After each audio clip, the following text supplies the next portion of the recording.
Las reservas de agua de la nación han caído a su nivel más bajo en 80 años.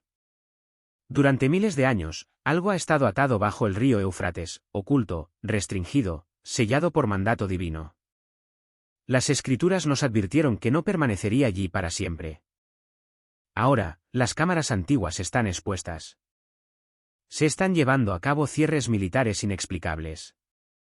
Sonidos aterradores surgen desde abajo, y los testigos describen algo pálido, humanoide y profundamente antinatural emergiendo cerca de las profundidades del río.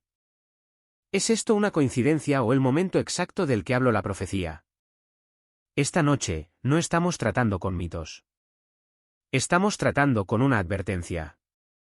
Si sientes que el tiempo es corto, dale me gusta a este vídeo, deja tus pensamientos en los comentarios y suscríbete porque lo que estás a punto de escuchar puede explicar por qué Jesús dijo, vigilad. Desde el principio de las Escrituras hasta sus capítulos finales, el río Éufrates nunca se trata como un símbolo vago o una idea abstracta. Se nombra, se localiza y se hace referencia a él como un límite real en el plan en desarrollo de Dios. Cuando la profecía habla del Éufrates, no habla en metáfora. Habla de geografía, de tiempo y de intención divina. Esto es importante porque Apocalipsis 9 no describe un concepto espiritual general. Nombra un lugar donde algo muy específico ha sido contenido. Apocalipsis 9 revela que 4 ángeles están atados en el gran río Éufrates.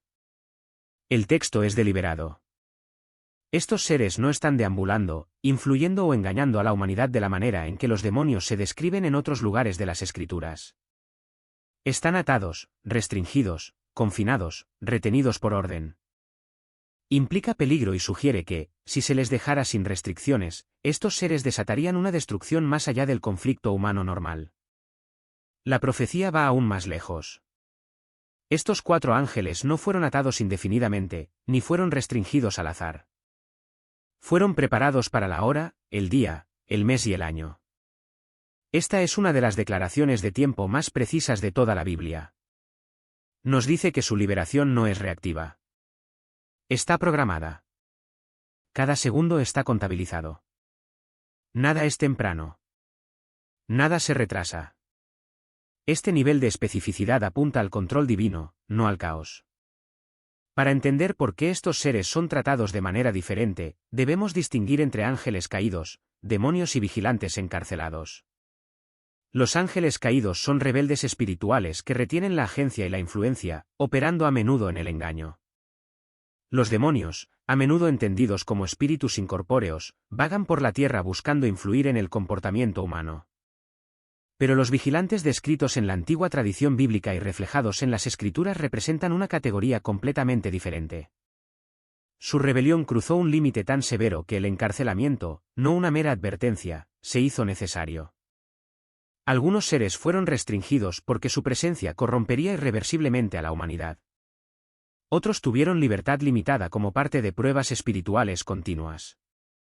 Los 4 ángeles de Apocalipsis 9 caen en la primera categoría. No son tentadores. No son engañadores. Son instrumentos de juicio retenidos hasta el momento exacto señalado por Dios.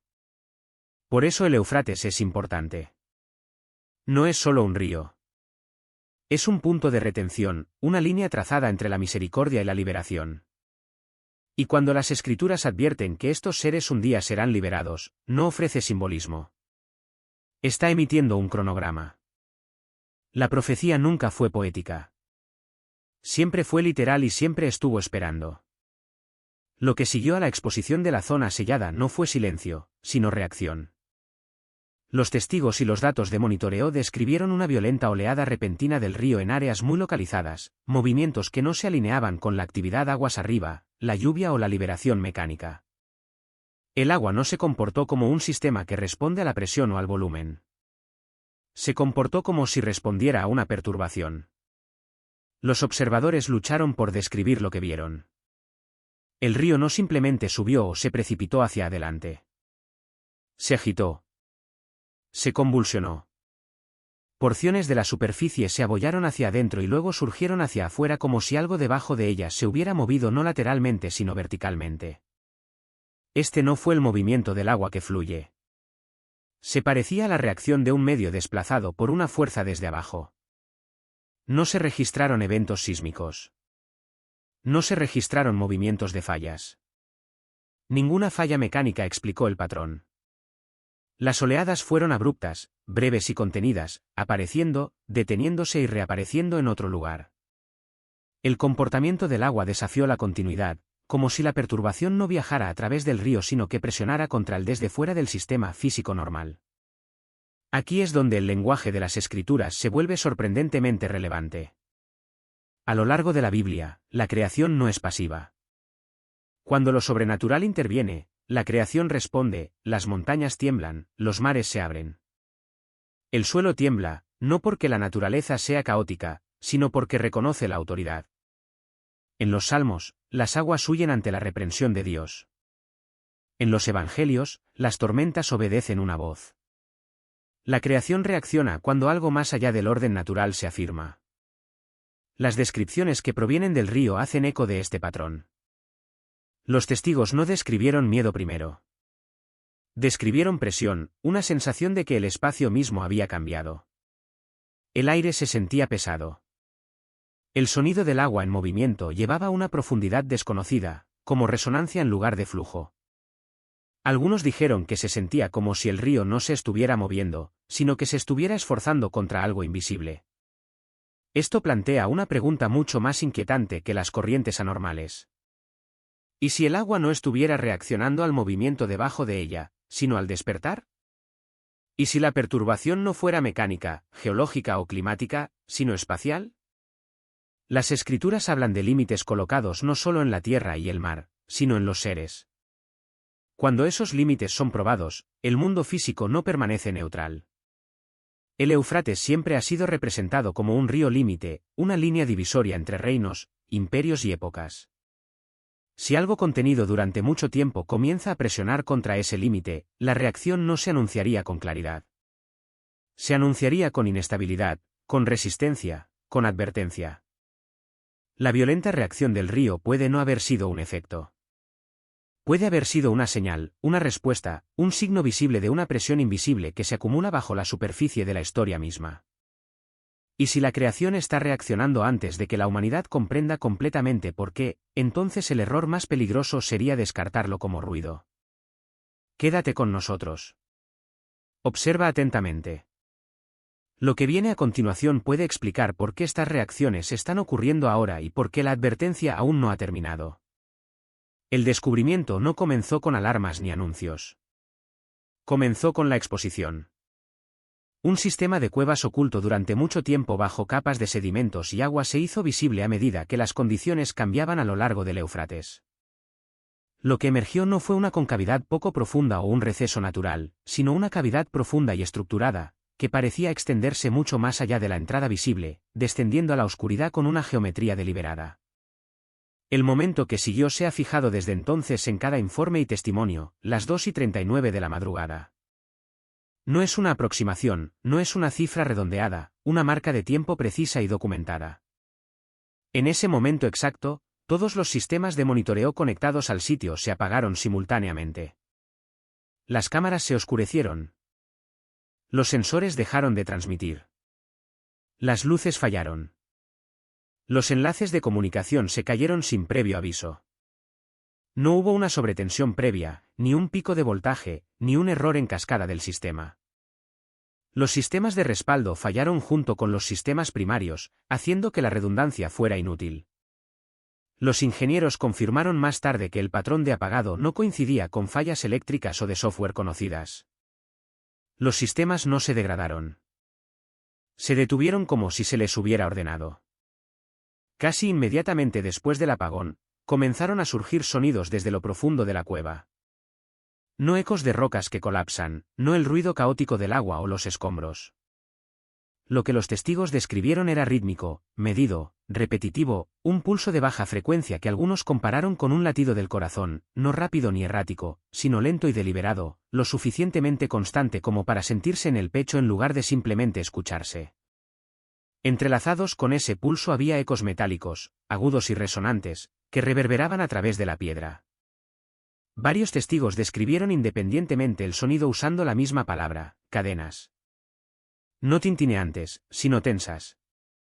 Como metal bajo tensión, como si las restricciones se estuvieran tensando pero aún no se hubieran roto.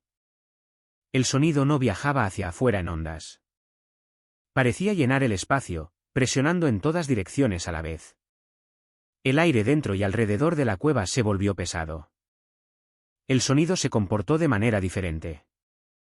Las voces se apagaron o desaparecieron por completo.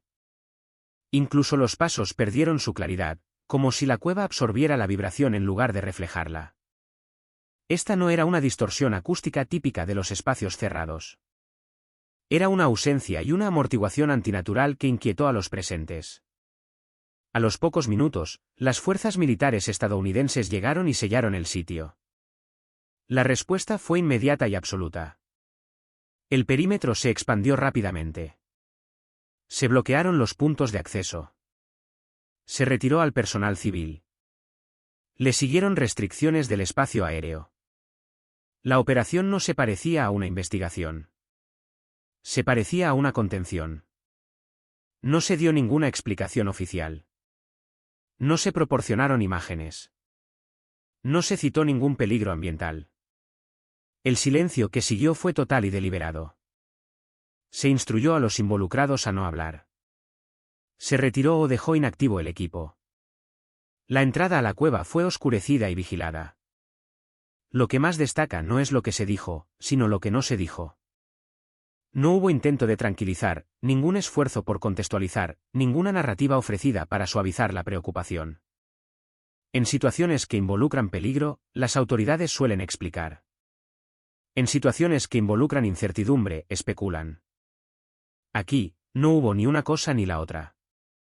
La cueva debajo del Éufrates no se anunció con colapso o caos. Se anunció con precisión, con tiempo, con restricción, y lo que sea que se encontró a las 2:39 de la madrugada fue lo suficientemente significativo como para detener la observación al instante y reemplazarla con silencio. Lo que transformó el descubrimiento de un evento inexplicable en una advertencia directa no fue un sonido, una estructura o una reacción de la naturaleza, sino una palabra. Entre las antiguas superficies de piedra en lo profundo del área expuesta, los investigadores identificaron una inscripción central e inconfundible. No era decorativa. No era arte simbólico. Era lenguaje, intencional, deliberado e imposible de ignorar. Tallada directamente en piedra antigua había una sola palabra: arrepentíos. Las letras no eran nuevas. La superficie mostraba claras señales de antigüedad, erosión, manchas minerales y bordes desgastados que sugerían siglos, no años. Y sin embargo, a pesar del desgaste, la palabra permaneció claramente legible, como si estuviera conservada con propósito. Esto no era grafiti, no era una adición posterior. El tallado parecía incrustado en la propia piedra, como si estuviera destinado a perdurar mucho después de que los que lo inscribieron por primera vez se hubieran ido. Lo que sorprendió a los testigos no fue solo el mensaje, sino el momento en que se hizo completamente visible. Según múltiples relatos, la última capa oscurecedora, polvo, sedimento o depósito mineral, se despejó exactamente a las 2:39 de la madrugada, la misma marca de tiempo asociada con el apagón de todo el sistema. El mismo momento vinculado a los sonidos subterráneos. El mismo minuto que marcó el cambio de la observación a la contención. Esta convergencia de tiempo eliminó cualquier sensación de aleatoriedad. La inscripción no se descubrió gradualmente. Se reveló repentina, completamente y en un momento preciso. Varios testigos registraron independientemente la hora antes de darse cuenta más tarde de que habían escrito el mismo número. Nadie presente pudo explicar por qué la atención se centró en esa superficie exacta a ese segundo exacto. El significado de la palabra en sí dejó poco lugar a la interpretación. Arrepentíos no es informativo. No es descriptivo. Es directivo. No explica, manda. Y a lo largo de las escrituras, el arrepentimiento siempre se asocia con urgencia, advertencia y transición. Se habla antes del juicio, antes de la liberación, antes del cambio decisivo. Aquí es donde las conexiones bíblicas se vuelven imposibles de ignorar. Hechos 2:39 habla de una promesa extendida a través de generaciones, llamando a la gente a responder mientras el tiempo lo permita. Es una invitación emparejada con responsabilidad. No mañana, no después, ahora. El número en sí hizo eco del mismo momento en que se reveló la inscripción, intensificando la sensación de alineación intencional. Luego está Apocalipsis 9, donde el tiempo se enfatiza con una precisión inquietante, la hora, el día, el mes y el año. Este no es un vago profecía. Es lenguaje de programación. Habla de eventos que no se desarrollan accidentalmente sino que se liberan cuando cesa la restricción. La aparición de un llamado al arrepentimiento en un momento tan cuidadosamente marcado plantea una implicación aleccionadora: las advertencias vienen antes de la liberación, no después. La inscripción no explicó lo que estaba atado. No nombró lo que venía. No describió las consecuencias. Entregó un solo mensaje, despojado tanto de detalles como de misericordia. Y eso es lo que lo hace tan inquietante. Las advertencias que carecen de explicación obligan a una elección: escuchar o descartar. Si este mensaje resuena contigo, dale me gusta a este vídeo, comparte tus pensamientos en los comentarios y suscríbete al canal. Lo que venga después puede aclarar por qué apareció esta palabra y por qué ignorarla puede que ya no sea una opción. El cambio no llegó gradualmente. Arrasó la zona en segundos. Una densa niebla surgió, tragándose toda la zona sin previo aviso. Esto no era niebla rodando con el viento, ni vapor que surgiera de un cambio de temperatura. Los testigos describieron que era repentino, denso y antinaturalmente uniforme, cubriendo equipos, suelo y personal al mismo tiempo. La visibilidad colapsó casi instantáneamente. Las formas se disolvieron. Las distancias desaparecieron. Incluso las figuras cercanas se convirtieron en siluetas, y luego desaparecieron por completo. Ningún sistema meteorológico podría explicarlo. No hubo caída de temperatura, ni cambio de dirección del viento, ni patrón de humedad consistente con niebla natural. Los instrumentos que todavía funcionaban brevemente antes del apagón no mostraron ningún desencadenante ambiental. La niebla no se desplazó. Se asentó, pesada y quieta, como si el aire mismo se hubiera espesado. Luego vino la sensación. Múltiples testigos describieron independientemente la misma sensación: ser observados, no desde una dirección, sino desde todas partes a la vez. No hubo movimiento en la niebla, ninguna forma visible, sin embargo, la conciencia fue inmediata y abrumadora. Varias personas dijeron más tarde que la sensación no se originaba en el miedo, sino en la certeza, la convicción de que algo presente era consciente de ellos individualmente. Momentos después, las voces comenzaron a fallar. Uno tras otro, los testigos intentaron hablar y descubrieron que no podían. No hubo dolor, no hubo ahogo, simplemente silencio. Palabras formándose en la mente, pero nunca llegando a la boca. Algunos informaron que sus gargantas se sentían entumecidas. Otros dijeron que se sentía como si el aire se negara a transportar el sonido. Los intentos de gritar resultaron en nada más que aliento. A medida que se instaló el pánico, varias personas se derrumbaron, perdiendo el conocimiento sin previo aviso. No tropezaron ni se debilitaron gradualmente. Cayeron. Exámenes posteriores no encontraron signos de trastornos convulsivos, toxinas o falta de oxígeno. Los episodios fueron repentinos, temporales e inexplicables. Aquellos que permanecieron conscientes experimentaron algo mucho peor. Algunos comenzaron a convulsionar violentamente, sus cuerpos convulsionando en movimientos erráticos e incontrolados.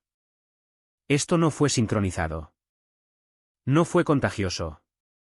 Pareció selectivo, afectando a algunos mientras dejaba a otros congelados en su lugar.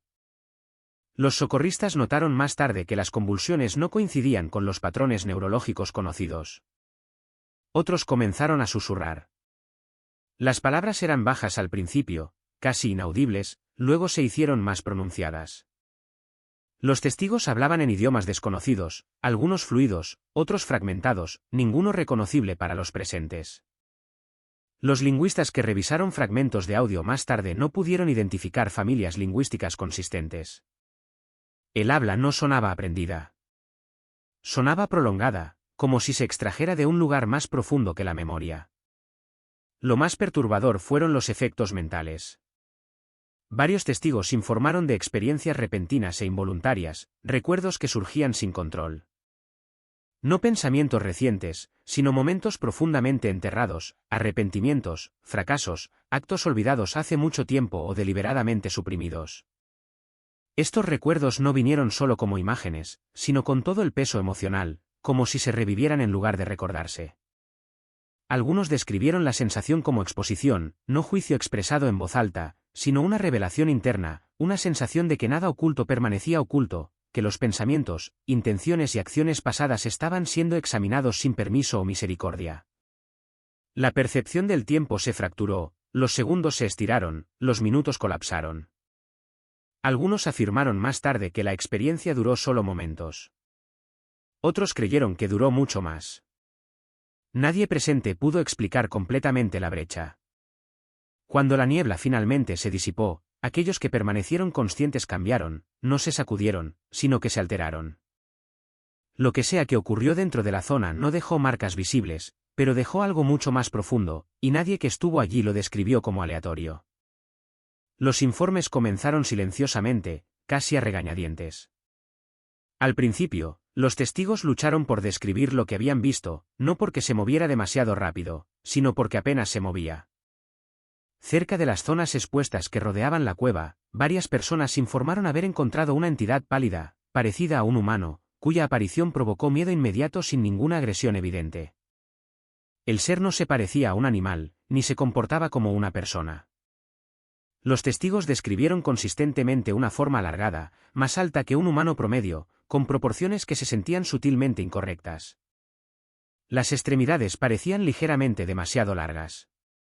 La postura era erguida, equilibrada e inquietantemente quieta. Tan quieta que algunos la confundieron inicialmente con piedra o sombra hasta que se dieron cuenta de que estaba presente, no inerte. Lo que más inquietó a los observadores no fue su forma, sino su presencia. Aquellos que lo vieron informaron una abrumadora sensación de presión, como si la mera proximidad alterara el aire. No hubo hostilidad visible, ningún movimiento repentino, ningún sonido. Sin embargo, varios testigos dijeron que el encuentro produjo un instinto inmediato de retirarse, acompañado de náuseas, mareos o una aguda sensación de pavor. La entidad no persiguió. No retrocedió. Simplemente permaneció. Los intentos de clasificarlo biológicamente fallaron.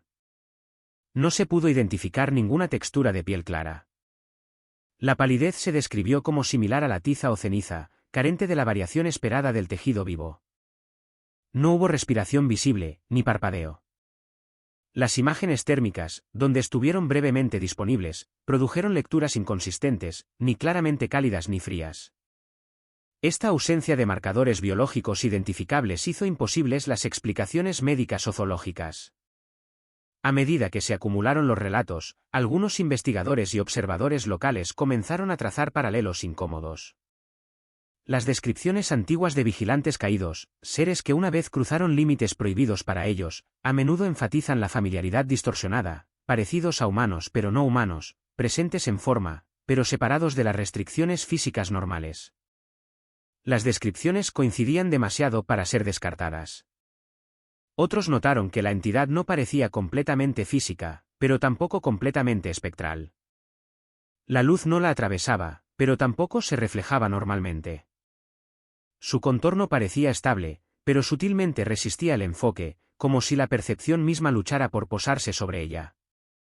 Esta cualidad liminal, existente entre estados, planteó la posibilidad de que la entidad no estuviera destinada a ser encontrada en un espacio abierto en absoluto. La respuesta fue rápida una vez que los informes llegaron a los canales de mando. La intervención militar se intensificó de inmediato. Se redirigieron las patrullas. Se aumentaron las distancias de observación. Los protocolos de intervención cambiaron de investigación a evitación. No se hizo ningún intento de acercarse o comunicarse. La prioridad era la contención, el aislamiento y el silencio. Esta respuesta sugiere que lo encontrado no fue tratado como una amenaza a neutralizar, sino como una presencia a dejar en paz, y esa distinción importa. Si esta entidad fue suficiente para detener la exploración, suprimir la documentación y activar procedimientos de cierre total, entonces su aparición no fue incidental. Fue un marcador de límites, una señal de que algo contenido durante mucho tiempo lejos del mundo de la superficie se había vuelto visible. Quédate con nosotros. Lo que venga a continuación puede explicar por qué se vio a este ser y por qué podría no haber estado solo. A pesar del miedo, el silencio y la disrupción visible alrededor del Éufrates, se debe hacer una distinción crítica. Lo que está atado aún no ha sido liberado. Los eventos que se desarrollan no reflejan libertad. Reflejan tensión. Presión sin descarga, movimiento sin escape. Esta diferencia es esencial, tanto teológica como proféticamente. Las Escrituras trazan una línea clara entre estar atado y ser liberado. En Apocalipsis, atar no es debilidad. Es una restricción impuesta por la autoridad. Lo que está atado todavía es poderoso, lo suficientemente peligroso como para requerir confinamiento. La liberación, sin embargo, es algo completamente diferente. La liberación marca la transición. Marca el fin de la restricción y el comienzo de la consecuencia. Lo que estamos presenciando ahora se alinea ni con el cautiverio total ni con la liberación total, sino con un tercer estado, el esfuerzo. El esfuerzo es resistencia bajo límite. Es lo que sucede cuando la restricción se mantiene, pero solo apenas. Esto explica las anomalías sin contradecir la profecía, sonidos sin emergencia, presencia sin dominación, reacción sin catástrofe. El límite está intacto, pero está bajo presión. Esta distinción también responde a una pregunta más profunda. ¿Quién controla el tiempo? Ni los gobiernos, ni los ejércitos, ni los científicos, ni siquiera los propios seres. Apocalipsis es explícito, la hora, el día, el mes y el año están señalados. Ese lenguaje elimina el azar de la ecuación. Coloca la autoridad firmemente en manos divinas. La humanidad no acelera este proceso. Tampoco puede retrasarlo. Lo que sucede, sucede porque se otorga permiso, no porque falle la contención. Por eso interpretar el Éufrates como una causa le quita el sentido. El río no está desencadenando la profecía. Está funcionando como un umbral, una línea donde la restricción se mantiene visiblemente. Los umbrales no inician eventos. Revelan la proximidad. Cuando la presión se acumula detrás de una puerta, la puerta no causa la presión. La revela. A lo largo de las Escrituras, Dios opera en fases. La advertencia precede al juicio. Las señales preceden a la liberación. La oportunidad precede a la consecuencia. Este patrón es consistente desde Noé hasta Nínive, desde Egipto hasta Jerusalén. La fase de advertencia nunca es sutil, pero a menudo se ignora. Se caracteriza por la perturbación sin destrucción, la claridad sin finalidad. Lo que estamos viendo ahora encaja en ese patrón con una precisión inquietante. Hay perturbación pero no devastación, exposición pero no revelación, señales pero no declaraciones. La restricción permanece, pero ya no es invisible. Este momento existe por una razón. Las fases de advertencia no están destinadas a satisfacer la curiosidad. Están destinadas a provocar una respuesta. Una vez que ocurre la liberación, la respuesta ya no es posible.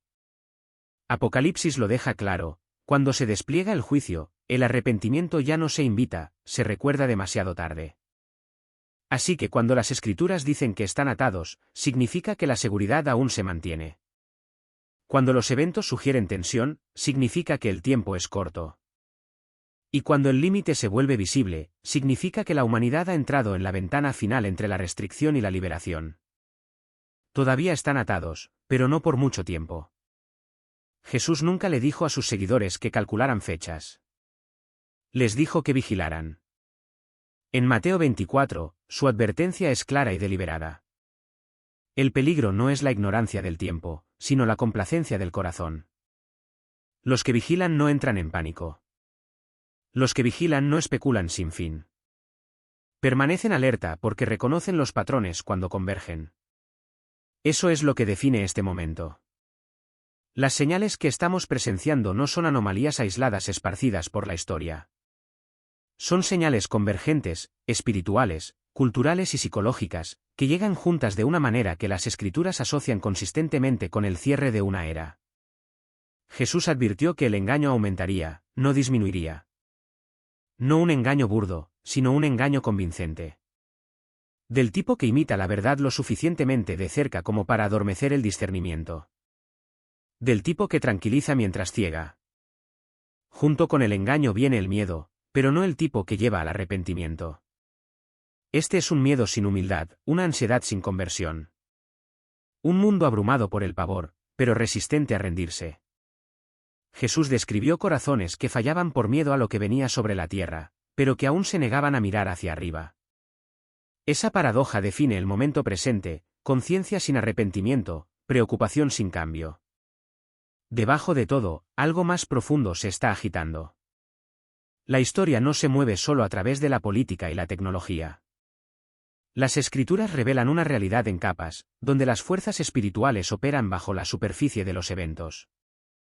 Cuando Jesús habló de los días de Noé regresando, no se refería solo a condiciones morales sino a violaciones de límites, un tiempo en el que las líneas que Dios había establecido se trataban como irrelevantes.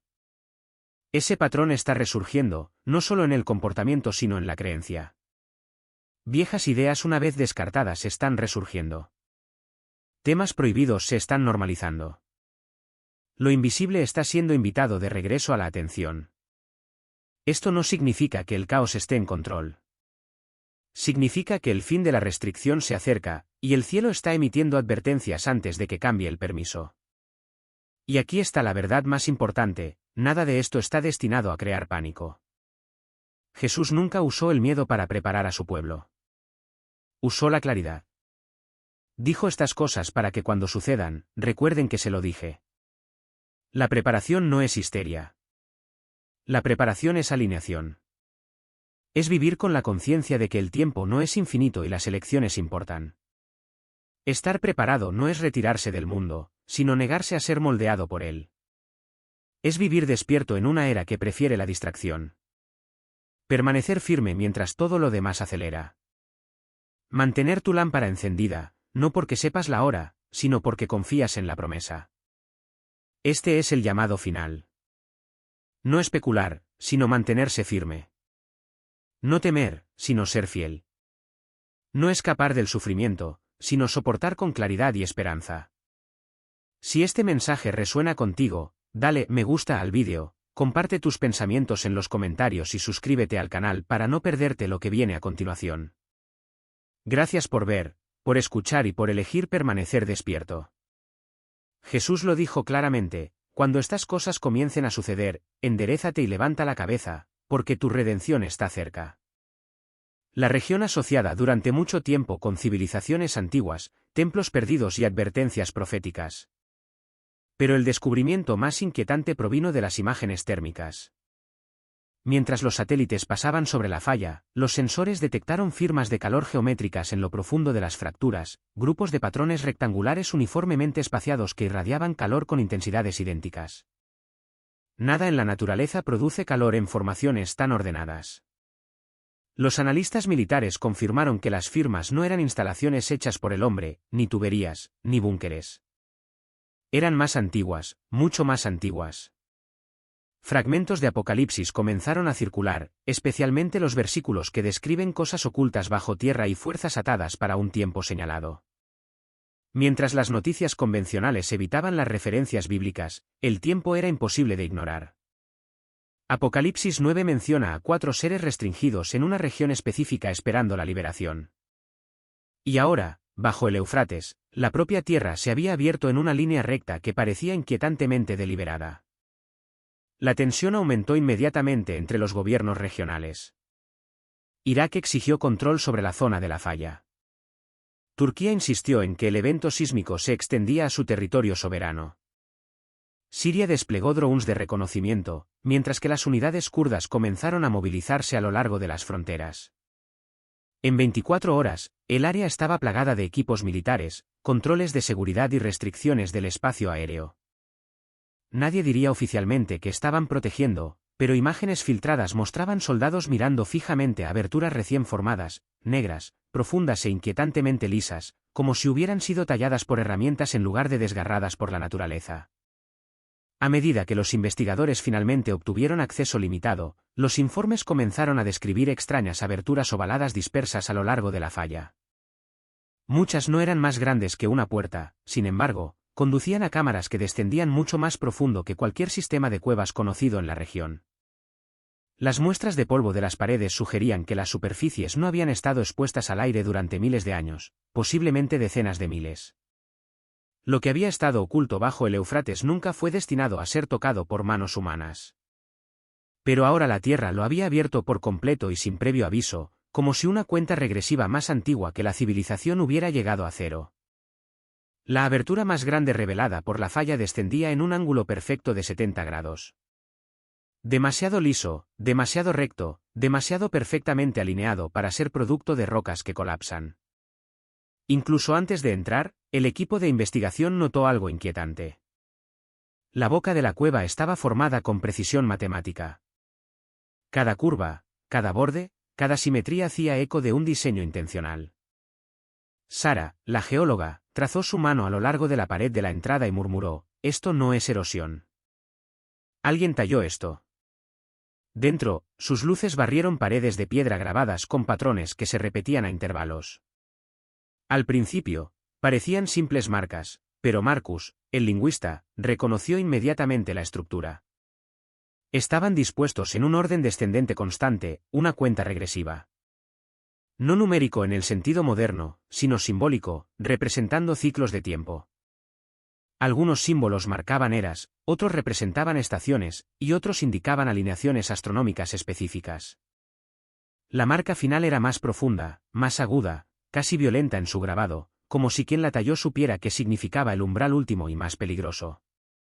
Cuando David iluminó la pared central de la cámara, el aire pareció congelarse. Allí, escrito en la piedra en 17 idiomas distintos, todos de diferentes épocas y civilizaciones, estaba exactamente la misma advertencia: no de sellar. Retenido hasta el tiempo señalado. Algunos mensajes estaban tallados en uniforme. Otros en arameo, sumerio, acadio, protohebreo, e incluso guiones que Marcus solo había encontrado en debates arqueológicos fragmentados. Sin embargo, todos transmitían la misma súplica: algo debajo de esta cámara estaba intencionalmente restringido. A medida que avanzaban, la temperatura bajó antinaturalmente rápido. Se formó escarcha en sus equipos. A pesar de estar a cientos de pies bajo tierra en una región conocida por el calor, la composición del aire era igualmente imposible. Altas trazas de un compuesto gaseoso desconocido que no se encuentra en ningún ecosistema de cueva natural. Era como si la cámara hubiera estado sellada tan herméticamente durante tanto tiempo que la atmósfera interior evolucionara independientemente del mundo exterior. Entonces vino el sonido, sutil al principio, luego inconfundible. Una vibración rítmica profunda pulsando a través del piso de piedra como el lento latido de algo masivo. Cada pocos segundos, la cueva temblaba con una resonancia que parecía viva, como si respondiera a su presencia. Sara registró la frecuencia y susurró: «Esto no es tectónico. Está estructurado, deliberado». Cuanto más se adentraban, más claro se volvía. Ninguna civilización humana temprana poseía el conocimiento, las herramientas o la tecnología para construir este lugar. La precisión de los grabados, la geometría ingenieril de las paredes, las inscripciones multilingües, todo apuntaba a una única y aterradora conclusión: esta cámara fue construida por una inteligencia muy superior a lo que la historia reconoce. En el último nicho, Marcus encontró símbolos que describían seres atados bajo la tierra, sellados por orden divina, restringidos para un momento específico predicho en la profecía. La realización golpeó a los tres investigadores al mismo tiempo. La cueva no era solo antigua, era una prisión, y lo que sea que se hubiera contenido aquí ya no estaba confinado. Si quieres entender lo que el equipo encontró a continuación, y por qué los gobiernos ahora están tratando de suprimir las imágenes, no parpadees. La siguiente parte te sacudirá aún más. La cámara al final del pasaje se abrió a una vasta caverna en forma de cúpula, tan grande que la luz del equipo apenas llegaba a la pared opuesta. Pero lo que pudieron ver fue suficiente para paralizar todos los pensamientos en sus mentes. 4 enormes restricciones, cada una colocada precisamente en los puntos cardinales, estaban ancladas en el piso de piedra. No eran meramente cadenas. Eran instrumentos de confinamiento elaborados con un nivel de precisión muy superior a cualquier cultura antigua conocida.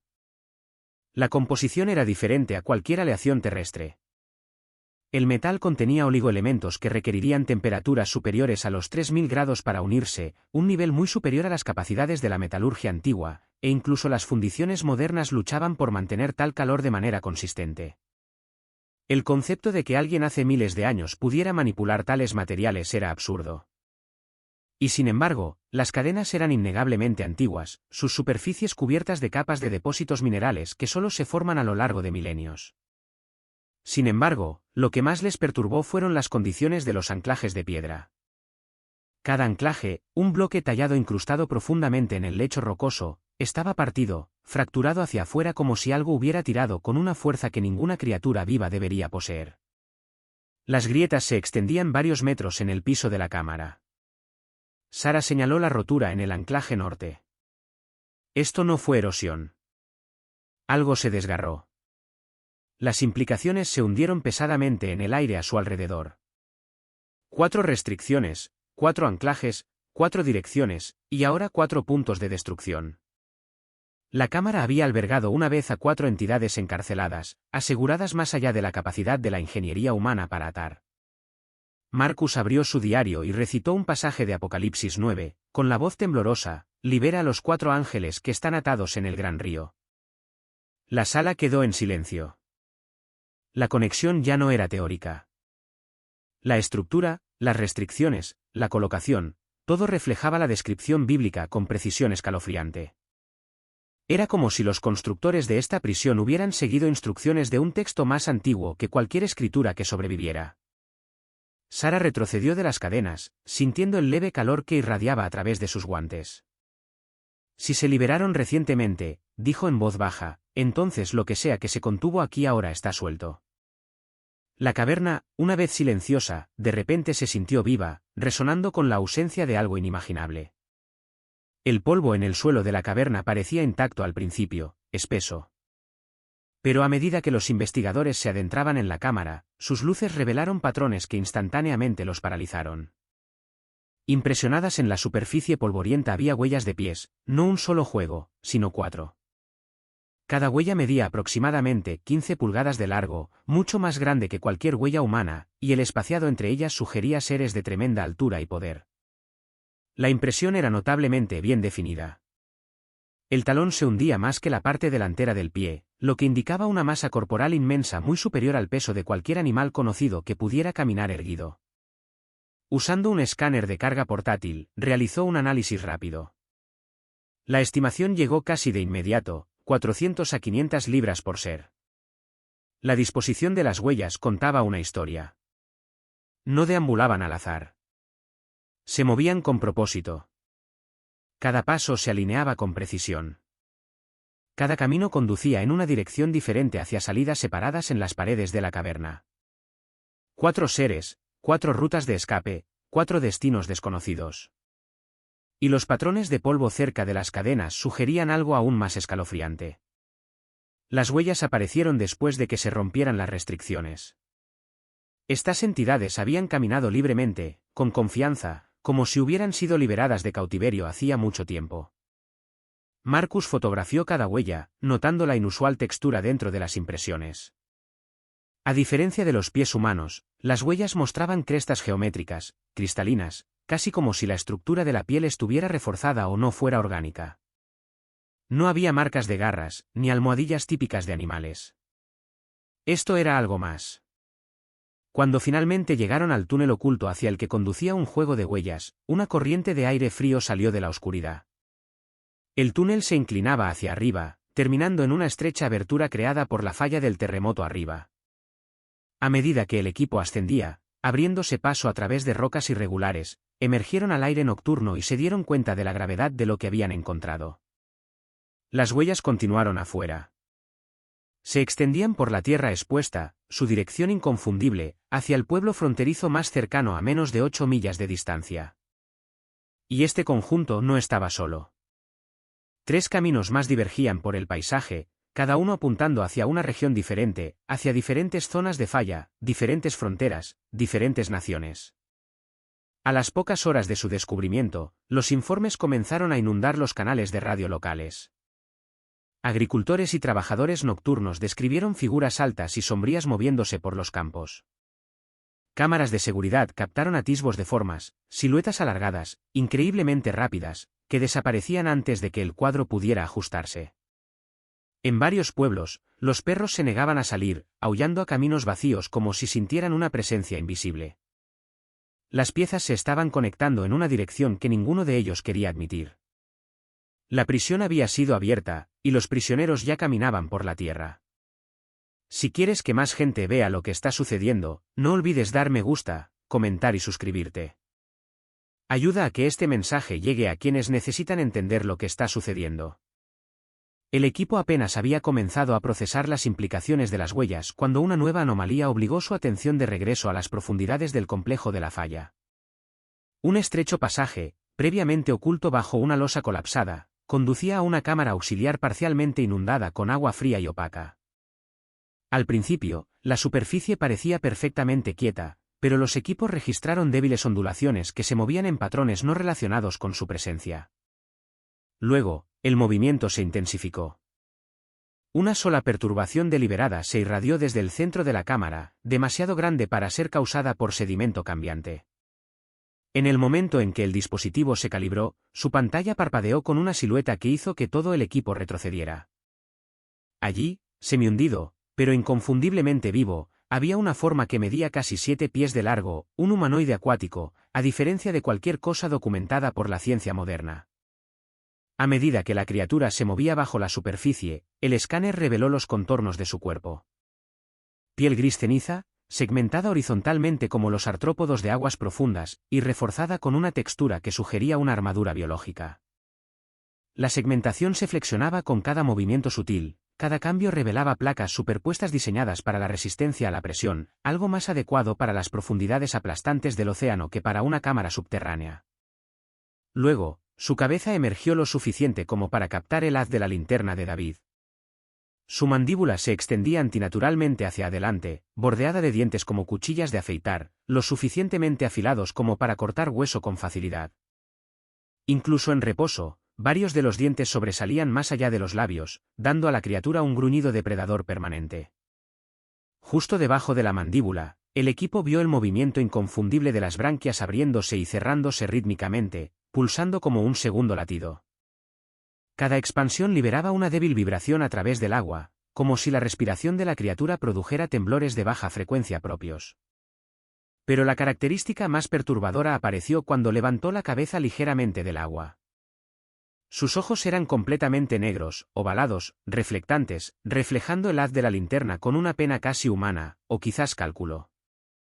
No había esclerótica, ni iris, solo vacíos de obsidiana brillante que parecían absorber la luz en lugar de reflejarla. La criatura reaccionó violentamente a la iluminación. En el momento en que el haz se detuvo en su rostro, se lanzó hacia atrás con una velocidad sorprendente, impulsada por una cola larga y musculosa, parecida a un pez, que cortó el agua en un único y explosivo movimiento. El movimiento de la cola generó una onda de choque que golpeó las paredes circundantes, enviando gotas volando hacia el equipo. En los breves segundos antes de que desapareciera en sombras más profundas, la cámara se llenó de una extraña secuencia de clics, pulsos de baja frecuencia, estructurados y modelados, parecidos a una comunicación de sonar. El sonido no era aleatorio. Se sentía organizado, intencional. El análisis de laboratorio arrojó resultados que desafiaron la taxonomía. Las estructuras de ADN no se parecían en nada a ninguna especie terrestre, ni siquiera a las formas de vida de aguas profundas conocidas por sus adaptaciones extremas. Marcus, pálido y temblando, hojeó su diario de campo. Leyó en voz alta pasajes de leyendas mesopotámicas y anteriores al diluvio, relatos que describían seres híbridos creados a través de uniones prohibidas, criaturas diseñadas como sirvientes o guardianes para entidades que no debían habitar el mundo de los hombres. La realización se les presentó como una sombra. Esta criatura no estaba simplemente viva. Era un remanente de algo antiguo, diseñado, y directamente conectado a los 4 seres que se habían liberado. La primera indicación de que los eventos bajo el Éufrates estaban influyendo en el mundo de arriba no provino de la cueva, sino de sismógrafos esparcidos por 3 naciones. En un lapso de 27 minutos, terremotos superficiales sincronizados recorrieron Turquía, Siria e Irak. A diferencia de las réplicas naturales, estos temblores ocurrieron a profundidades idénticas, se repitieron en intervalos idénticos y viajaron en un patrón recto y uniforme, haciendo eco de la alineación de la falla descubierta días antes. Los científicos intentaron clasificar el fenómeno como reajuste de placas, pero los datos los contradecían. Las placas tectónicas no coordinan su movimiento con precisión mecánica. Sin embargo, estos temblores se comportaron como un sistema que responde a una señal invisible. Vibraciones que resonaban hacia afuera desde un punto de origen central que ningún modelo podía explicar. A medida que los temblores continuaban, la atención se centró en el cielo. En las zonas fronterizas de Mardin, Raqqa y Al-Hasaka, los testigos presenciales comenzaron a informar figuras aéreas brillantes que se desplazaban por la noche. Los agricultores las describieron como siluetas alargadas rodeadas de una luz suave, moviéndose lentamente pero desafiando los fuertes vientos del desierto. Las imágenes de drones capturadas desde un puesto militar turco mostraron a una de estas figuras flotando inmóvil a pesar de ráfagas de más de 40 millas por hora. Cuando los soldados intentaron hacer zoom, la figura desapareció abruptamente de la vista como si se hubiera plegado en el propio aire. Las autoridades atribuyeron estos avistamientos a drones, reflejos atmosféricos o ilusiones ópticas. Pero estas explicaciones se desmoronaron cuando aldeas enteras comenzaron a experimentar alucinaciones simultáneas. Hombres y mujeres afirmaron ver sombras imponentes paradas junto a pozos, en tejados o a lo largo de lejanas lomas. Sus testimonios compartían un hilo común: las entidades no interactuaban, no se acercaban, no atacaban. Sin embargo, su presencia evocaba un terror abrumador, como si los observadores estuvieran siendo medidos o vigilados. Los equipos médicos enviados a estos pueblos no encontraron contaminantes en el agua, ni fugas químicas, ni esporas fúngicas capaces de desencadenar perturbaciones visuales masivas. Las poblaciones afectadas estaban físicamente sanas pero psicológicamente conmocionadas. Mientras tanto, en varias zonas de anomalías, los aparatos electrónicos fallaron abruptamente en un radio de 3 metros. Los teléfonos se apagaron. Los motores de los vehículos dejaron de funcionar. Las radios emitieron ráfagas de estática que seguían una secuencia rítmica, casi como pulsos codificados. Los ingenieros que inspeccionaron el equipo notaron más tarde patrones de magnetización temporal, lo que indica la exposición a una fuente electromagnética desconocida. Ninguno de los dispositivos mostró signos de daño permanente, lo que sugiere que las interrupciones no fueron destructivas, sino intencionales. Estas anomalías convergentes reavivaron debates de larga data dentro de los círculos teológicos. Los eruditos destacaron pasajes de Apocalipsis 6 que describen desestabilización a escala global antes del juicio divino y Apocalipsis 9 que detallan la liberación de seres cuya influencia sacudiría tanto la tierra como el cielo. Aunque las interpretaciones variaron, los paralelismos con los eventos actuales fueron difíciles de ignorar: terremotos coordinados, luces anómalas, malestar psicológico y perturbaciones tecnológicas. Todos los elementos predichos como precursores de una revelación catastrófica. A puerta cerrada, los gobiernos respondieron en casi silencio. Se activaron protocolos de emergencia sin directivas públicas. Las agencias de inteligencia aumentaron la vigilancia en las fronteras rurales. Los aviones de transporte militar comenzaron a redesplegar unidades en patrones demasiado discretos para ser una coincidencia. El mundo de arriba aún no entendía la fuente. Pero las señales, sísmicas, atmosféricas, psicológicas y proféticas, convergían con una simetría inquietante, como si respondieran a la misma fuerza antigua que se había liberado bajo la tierra. A medida que las noticias del descubrimiento de la cueva y las anomalías emergentes se difundieron silenciosamente a través de redes académicas, un panel de especialistas de disciplinas no relacionadas comenzó a comparar notas. Lo que encontraron fue preocupante. Las inscripciones descubiertas en las paredes de la cámara, 17 idiomas que abarcaban épocas y civilizaciones, no eran advertencias aleatorias. El análisis lingüístico reveló que muchas de las frases coinciden con descripciones en la literatura Anunnaki, específicamente referencias a los vigilantes, un grupo de seres celestiales que descendieron en tiempos antiguos y fueron posteriormente restringidos debido a su rebelión. Marcus, el lingüista, señaló que varios símbolos dentro de la secuencia de cuenta regresiva correspondían a glifos Anunnaki que representaban encarcelamiento, ciclo señalado y juicio sellado. Más reveladoras fueron las repetidas referencias a 4 entidades distintas, atadas por separado pero igualmente, reflejando a los vigilantes que se decía que estaban confinados en las profundidades de la Tierra hasta un momento predeterminado dictado por mandato divino. Mientras que la evidencia lingüística apuntaba a una narrativa sobrenatural, los datos geológicos y biológicos plantearon una alarma aún mayor. El examen de Sara de la falla reveló patrones inconsistentes con la actividad sísmica natural. La linealidad, las firmas de calor y las anomalías estructurales sugerían un diseño intencional, como si la Tierra hubiera sido manipulada desde adentro en lugar de fracturada por el movimiento de placas. Esto, combinado con la existencia de un humanoide acuático de 7 pies de origen desconocido, hizo que los expertos lucharan por explicar estas convergencias sin invocar una inteligencia no humana. Lo que más preocupó a los eruditos proféticos fue el tiempo. Durante décadas, los investigadores que estudiaban la literatura apocalíptica habían propuesto marcos cronológicos aproximados para los eventos del fin de los tiempos, a menudo desestimados por la academia convencional.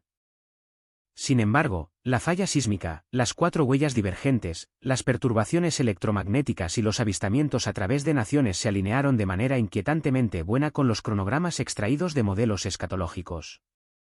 El motivo de la liberación desde abajo aparecía en múltiples tradiciones, hebraica, cristiana temprana, siríaca e incluso textos paganos que hacían referencia a seres confinados hasta el final de una era. Dentro de estos círculos, una idea comenzó a circular con creciente seriedad: la falla no fue un accidente. Fue un evento de liberación orquestado. Algunos consideraron el terremoto como un desencadenante, una llave geológica girando en una cerradura antigua. Otros creían que las restricciones encontradas dentro de la cámara se habían debilitado con el tiempo, rompiéndose finalmente bajo la presión del tiempo cósmico en lugar del estrés físico. Pero una minoría de eruditos argumentó que la liberación fue directa, deliberada y ejecutada no por procesos naturales, sino por los mismos seres que habían sido confinados. El debate se intensificó cuando Marcus presentó una referencia cruzada entre las inscripciones de la cueva y Apocalipsis 9 y 15, y fueron liberados los 4 ángeles que habían sido preparados para la hora y el día y el mes y el año. La especificidad de este versículo, hasta la hora exacta, sugería un horario coordinado establecido mucho antes de que emergiera la civilización humana. Si estos seres fueran de hecho los mismos 4 descritos en Apocalipsis, su liberación no fue aleatoria ni prematura. Fue puntual. Los escépticos intentaron enmarcar la discusión científicamente, pero incluso ellos reconocieron la naturaleza sin precedentes de la convergencia. Demasiadas anomalías, demasiada precisión, demasiada alineación con textos escritos con miles de años de diferencia. El creciente consenso entre los expertos interdisciplinarios se expresó cautelosamente pero fue inconfundible: los 4 seres liberados por la falla podrían no ser arquetipos simbólicos. Pueden ser entidades literales cuyo regreso marca el cruce de un umbral profético. En todo Oriente Medio, el aire ha cambiado de una manera que desafía la explicación ordinaria. No son solo los terremotos sincronizados, las luces inexplicables en el cielo, los fallos tecnológicos o los avistamientos de figuras sombrías imponentes. Es la inconfundible sensación de que algo antiguo, algo que una vez estuvo restringido, ha regresado al mundo. La evidencia descubierta en la cámara subterránea, junto con las huellas y las anomalías biológicas, ha obligado incluso a los investigadores más escépticos a admitir que la humanidad puede estar presenciando la reactivación de fuerzas mucho tiempo confinadas bajo tierra. Para los teólogos, el patrón es imposible de ignorar. Las inscripciones que hablaban de tiempos señalados, las 4 restricciones rotas, la liberación calculada descrita en Apocalipsis 9 y 15, todo se alinea con profecías que muchos creían simbólicas o distantes. Sin embargo, los eventos que se desarrollan las reflejan con una precisión inquietante. Las criaturas y perturbaciones reportadas en varias naciones parecen menos fenómenos aleatorios y más síntomas de que se está levantando una barrera espiritual. Los antiguos límites, una vez sellados por decreto divino, parecen estar debilitándose o ya rotos. En este contexto, la pregunta ya no es si están ocurriendo eventos inusuales, sino qué significan. El libro de Apocalipsis describe un mundo sacudido por juicios crecientes, señales en los cielos y malestar entre las naciones. Jesús mismo advirtió que antes de su regreso, habría angustia de las naciones, y en los cielos señales aterradoras y maravillosas. Muchos descartan estas advertencias como metafóricas. Ahora, esas descripciones comienzan a parecer titulares. Los 4 seres que se cree que fueron liberados de la prisión subterránea encajan en una secuencia profética ligada no solo a Apocalipsis, sino también a Daniel, Isaías y textos extrabíblicos antiguos. Su emergencia no sería un evento aislado, sino parte de una progresión más grande, sellos abriéndose, trompetas sonando y el mundo siendo empujado hacia una confrontación entre el juicio divino y la rebelión humana. Si estos seres son de hecho los mismos ángeles caídos que una vez fueron restringidos bajo el Éufrates, su liberación sugiere que la historia ha entrado en una nueva etapa, una que precede al regreso de Cristo. Sin embargo, en medio de las advertencias, las Escrituras ofrecen consuelo. La aparición de señales no está destinada a paralizar a los creyentes con miedo, sino a despertarlos a la realidad del plan de Dios en desarrollo. La profecía no se da para aterrorizar. Se da para preparar. La convergencia de la inestabilidad global, la convulsión natural y los fenómenos sobrenaturales sirve como una señal de que la humanidad se acerca a un umbral profetizado durante milenios. Y si estas señales convergen tan rápidamente como parecen, entonces el regreso de Cristo ya no es un concepto distante. Es una realidad inminente. Mientras el mundo observa cómo se desarrollan estos eventos, una verdad se vuelve cada vez más clara: podemos estar presenciando las etapas finales de un cronograma profético que entra en su culminación. Si este mensaje te ayudó a comprender lo que está sucediendo, dale me gusta, comenta y suscríbete para que más personas puedan estar informadas. Gracias por ver. Mantente vigilante. Jesús está regresando pronto. El río Éufrates, de 700 millas de largo, nace en las tierras altas del este de Turquía y serpentea a través de Siria e Irak antes de desembocar finalmente en el Golfo Pérsico. Es más que una simple característica geográfica. El Éufrates ha sido un salvavidas para las civilizaciones, una cuna de cultura y comercio, y una fuente de agua clave para la región durante más de 6 milenios. Pero su significado es más profundo. La Biblia lo nombra como uno de los 4 ríos que fluyen del Edén en Génesis 2, 10-14, situándolo directamente en el contexto del origen divino de la humanidad. Del Edén al imperio, el Éufrates siempre ha marcado el borde entre lo sagrado y lo profano. Históricamente, sirvió como frontera entre poderosos reinos, Asiria al este, Babilonia al sur, y más tarde el Imperio Romano al oeste. Batallas que cambiaron la forma del mundo antiguo se libraron a sus orillas. Era una frontera política, pero también profética. En Apocalipsis 4 y 12, la Biblia profetiza: y el sexto ángel derramó su copa sobre el gran río Éufrates, y sus aguas se secaron para preparar el camino a los reyes del este. Y de nuevo en Apocalipsis 9 y 14, una voz ordena al sexto ángel: libera a los 4 ángeles que están atados en el gran río Éufrates. El río no es meramente de fondo. Es central en el plan en desarrollo de Dios. Otras escrituras repiten este tema. Isaías 11 y 15 habla del Señor secando el Éufrates con un viento abrasador, una señal de intervención divina. Jeremías 46, 10 vincula el río a un día de venganza, un acto santo de juicio donde el Señor empuña su espada. El Éufrates en las escrituras se convierte en un símbolo no solo de sustento o frontera, sino de transición de una era a otra, de misericordia a ira. Hoy, ese poder simbólico se está manifestando de maneras reales y visibles. Las imágenes satelitales de agencias de monitoreo internacionales muestran que el Éufrates ya ha perdido más del 60% de su caudal de agua en comparación con el siglo pasado.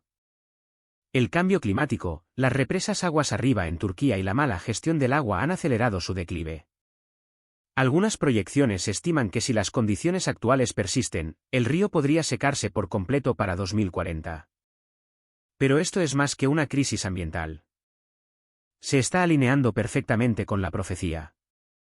El secado literal del Éufrates en nuestro tiempo refleja las advertencias proféticas de Apocalipsis, transformando los titulares mundiales en llamadas de atención espirituales. A medida que uno de los ríos más antiguos del mundo retrocede, no solo está revelando ruinas. Está exponiendo la realidad de verdades antiguas. El Éufrates fue una vez la frontera de los imperios. Ahora, puede ser la línea divisoria entre este mundo y el siguiente. En medio del alarmante declive del río Éufrates, un descubrimiento particular ha encendido una tormenta de intriga a nivel mundial, un sistema de cuevas descubierto bajo el lecho del río que retrocede. En los últimos años, un vídeo viral impactó a los espectadores cuando una caída significativa en el río Éufrates reveló una misteriosa abertura debajo de su lecho. Lo que sorprendió aún más a los espectadores fue la presencia de una escalera de piedra tallada que descendía a la oscuridad. Las escaleras son antinaturalmente precisas, uniformemente espaciadas, simétricas y enmarcadas por grandes bloques de piedra que parecen formar la entrada de una estructura subterránea. Para muchos, no se parecía a una formación natural, sino a una construcción deliberada. ¿Podría ser este un túnel antiguo o algo mucho más significativo? La idea de un túnel bajo el Éufrates no es nueva. Las fuentes clásicas del primer siglo describen estructuras similares bajo la antigua ciudad de Babilonia.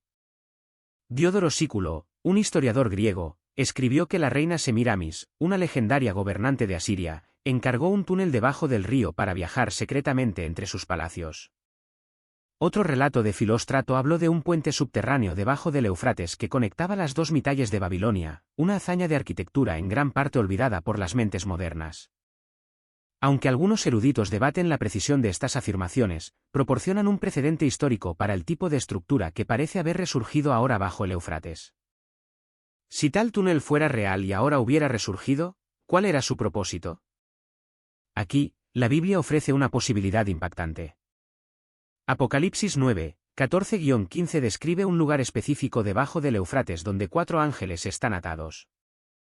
Estos no son los mensajeros querubínicos a menudo representados en vitrales, sino seres oscuros, agentes del juicio divino, que han sido retenidos en confinamiento hasta un tiempo señalado. Libera a los 4 ángeles que están atados en el gran río Éufrates. La voz ordena al sexto ángel, y los 4 ángeles que habían sido preparados para esta misma hora y día y mes y año fueron liberados para matar a la tercera parte de la humanidad. La estructura revelada debajo del río ahora presenta inquietantes paralelismos con esta profecía. ¿Podría el túnel ser su prisión? Judas 1:6 añade a esta espeluznante narrativa, describiendo ángeles que no conservaron su dignidad, sino que abandonaron su propia morada, y han sido reservados en oscuridad eterna con cadenas perpetuas para el juicio del gran día. Si este pasaje se refiere a los mismos seres, entonces este túnel debajo del Éufrates puede no ser solo una reliquia de infraestructura antigua. Puede ser la celda de retención de entidades sobrenaturales destinadas a ser desatadas. Varios residentes afirman haber oído ruidos extraños e inquietantes por la noche cerca de la abertura. Algunos describen sonidos de gemidos graves. Otros dicen haber oído chillidos agudos que resonaban desde las profundidades subterráneas. Estos sonidos no son fugaces. Retumban con una resonancia que perdura, sacudiendo el aire y desconcertando a todos los que los oyen.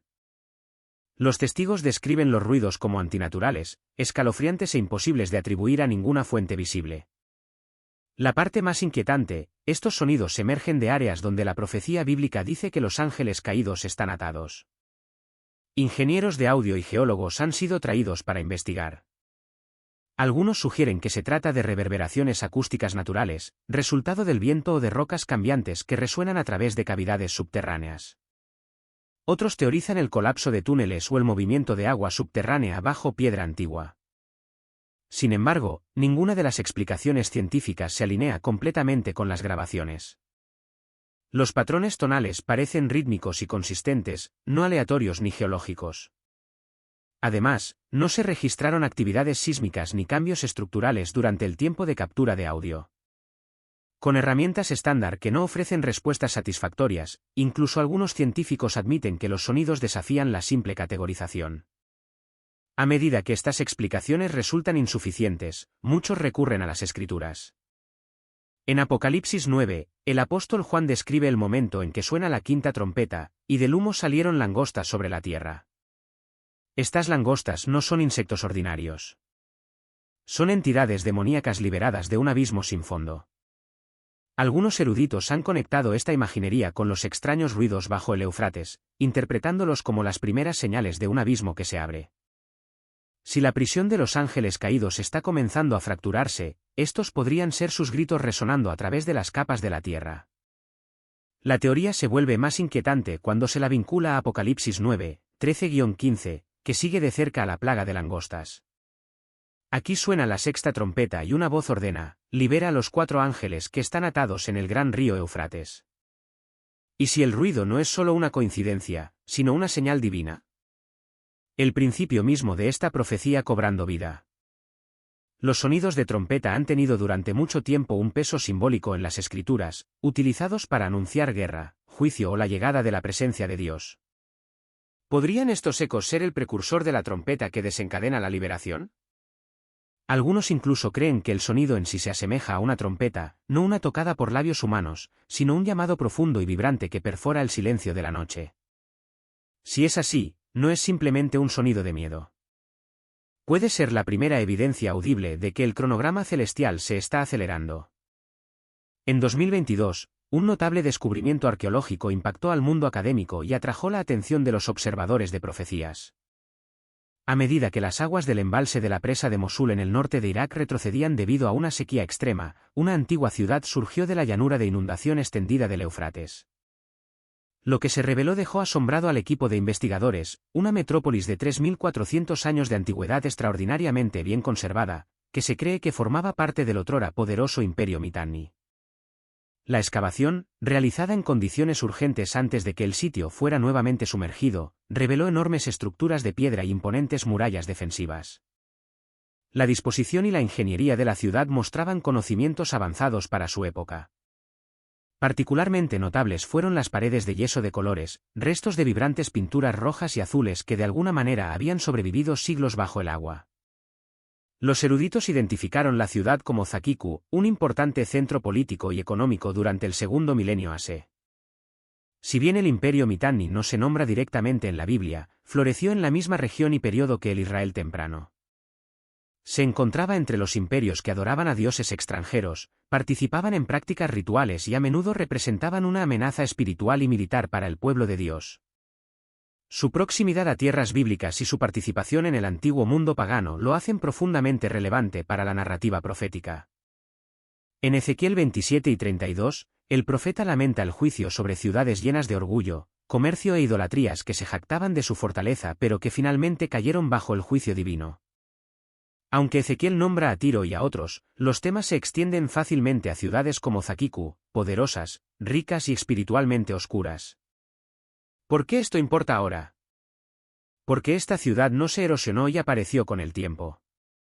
Estuvo oculta y luego se reveló solo después de que el Éufrates comenzara a secarse.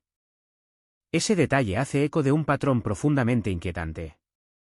La Biblia habla a menudo de lo que está oculto siendo sacado a la luz en los últimos días. En Apocalipsis, la gran ciudad de Babilonia se describe como morada de demonios, guarida de todo espíritu inmundo. Su colapso está ligado al juicio del fin de los tiempos. La repentina aparición de Zaqiqu bajo el Éufrates puede no ser el cumplimiento de esa profecía exacta, pero ciertamente plantea la pregunta, ¿está Dios permitiendo que reemerjan lugares olvidados de maldad como una advertencia al mundo moderno? Las estructuras coinciden con el lenguaje de Apocalipsis sobre grandes ciudades caídas bajo juicio, templos a dioses falsos, bastiones de brujería y centros de corrupción. Su descubrimiento bajo aguas menguantes refleja la revelación literal y simbólica del mal largamente enterrado. Estas ruinas, ocultas durante siglos, salen a la superficie solo cuando el Éufrates se acerca al punto de crisis bíblica. A medida que el río Éufrates continúa retrocediendo, no solo se están revelando ciudades antiguas y cuevas misteriosas de regiones en Irak y Turquía.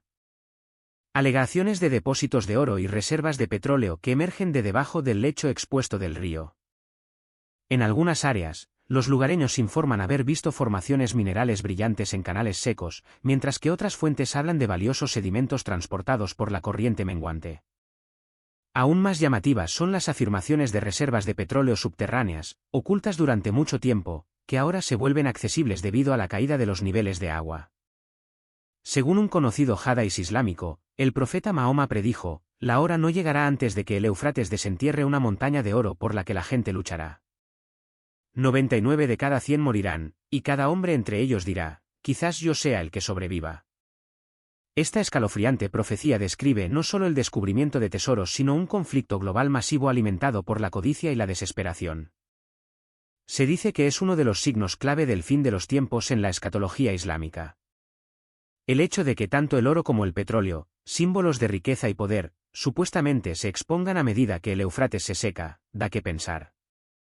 Ya sea que la profecía se refiera a oro literal, recursos valiosos como el petróleo, o ambos, la importancia es clara, una revelación de riquezas materiales en los últimos días que desata conflictos mortales.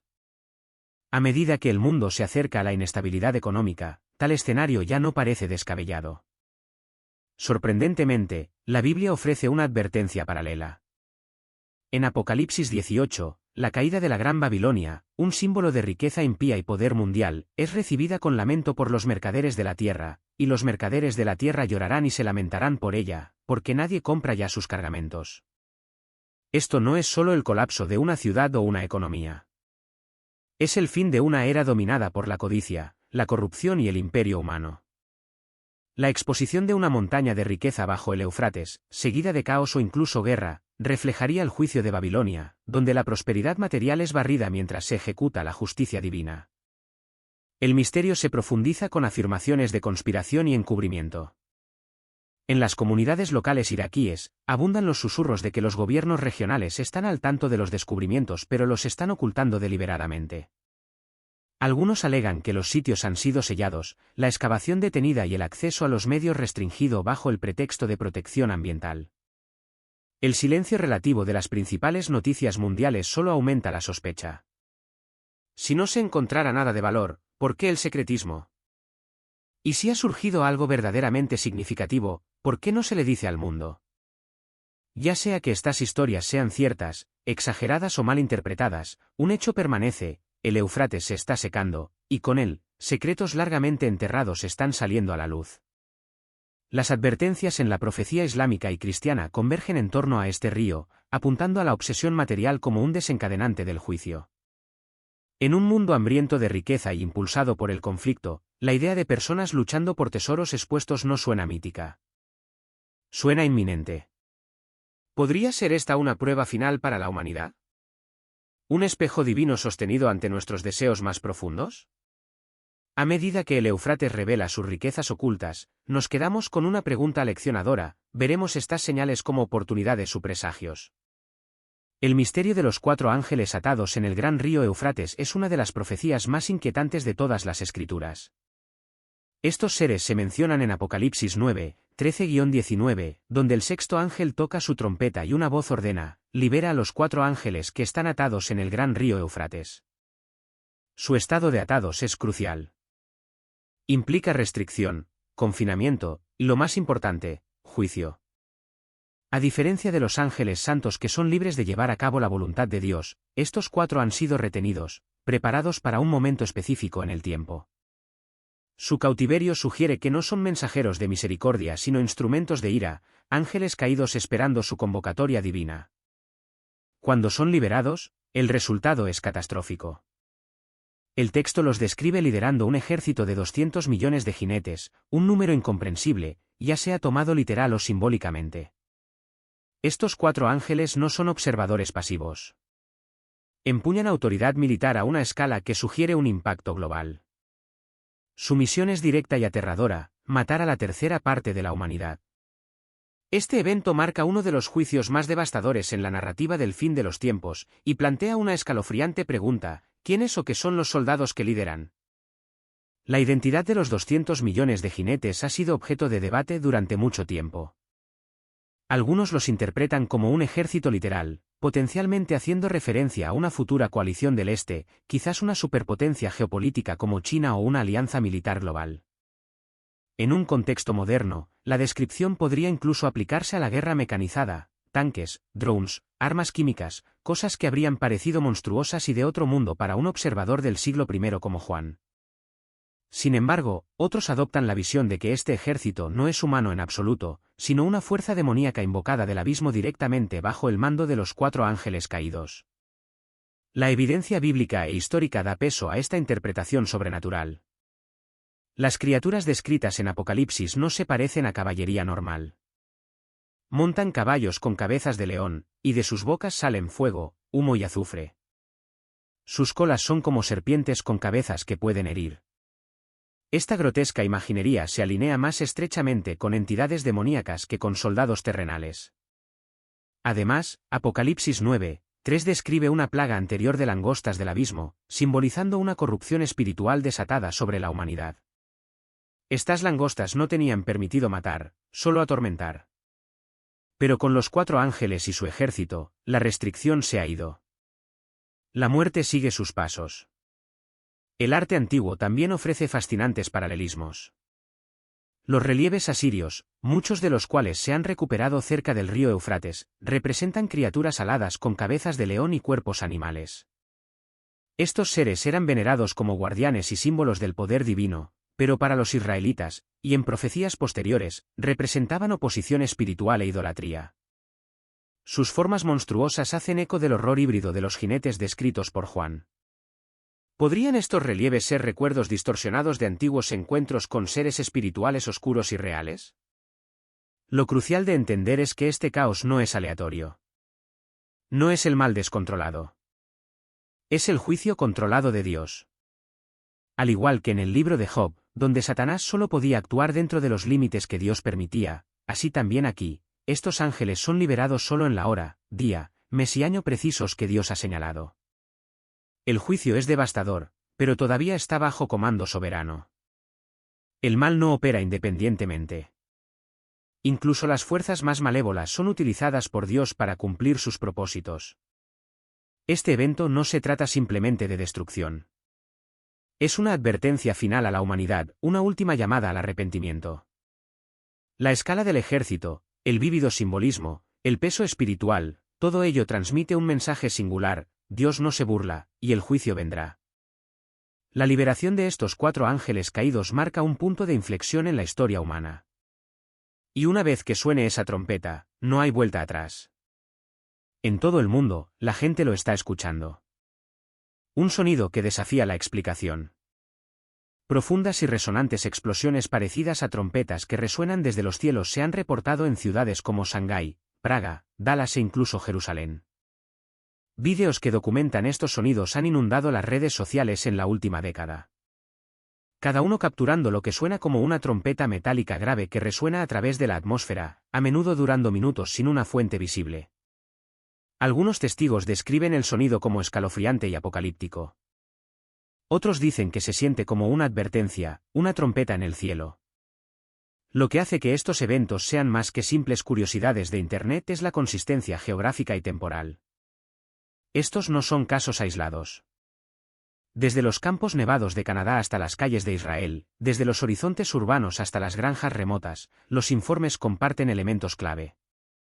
El sonido es fuerte, sin dirección y a menudo asociado con inquietud o una sensación de presencia divina.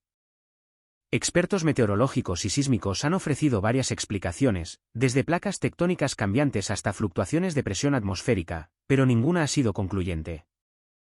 Los sonidos a menudo ocurren en días despejados sin actividad geológica o patrones climáticos que respalden las explicaciones naturales. Para muchos, el primer pensamiento que viene a la mente es la profecía bíblica. En Mateo 12:31, Jesús predice: «Y enviará a sus ángeles con gran voz de trompeta, y juntarán a sus escogidos de los 4 vientos, desde un extremo del cielo hasta el otro». Las trompetas son profundamente significativas en la Biblia. Son instrumentos de comunicación divina utilizados para señalar juicio, guerra o la llegada de la presencia de Dios. En el libro de Apocalipsis, cada una de las 7 trompetas introduce una nueva fase de juicio sobre la tierra. Así, cuando extraños sonidos parecidos a trompetas comienzan a llenar los cielos en la vida real, no es sorprendente que muchos los vean como señales sobrenaturales. ¿Podrían estos ser preludios de algo mayor? Jesús dio una advertencia críptica pero poderosa en Mateo 12:37, como fue en los días de Noé, así será en la venida del Hijo del Hombre. En los días de Noé, la gente vivía su vida normal, comiendo, bebiendo, casándose, mientras un gran juicio se preparaba para desarrollarse. El diluvio no llegó sin advertencia, pero pocos prestaron atención. Hoy, los sonidos que perforan nuestros cielos pueden servir para un propósito similar. No son el evento en sí, sino un llamado a despertar, a prestar atención, a discernir los tiempos. En cada lugar donde han ocurrido estos sonidos, las reacciones han variado desde fascinación hasta miedo. Pero entre los que disciernen espiritualmente, hay una creciente sensación de que estas anomalías globales representan más que un misterio acústico. Reflejan una sacudida espiritual mundial.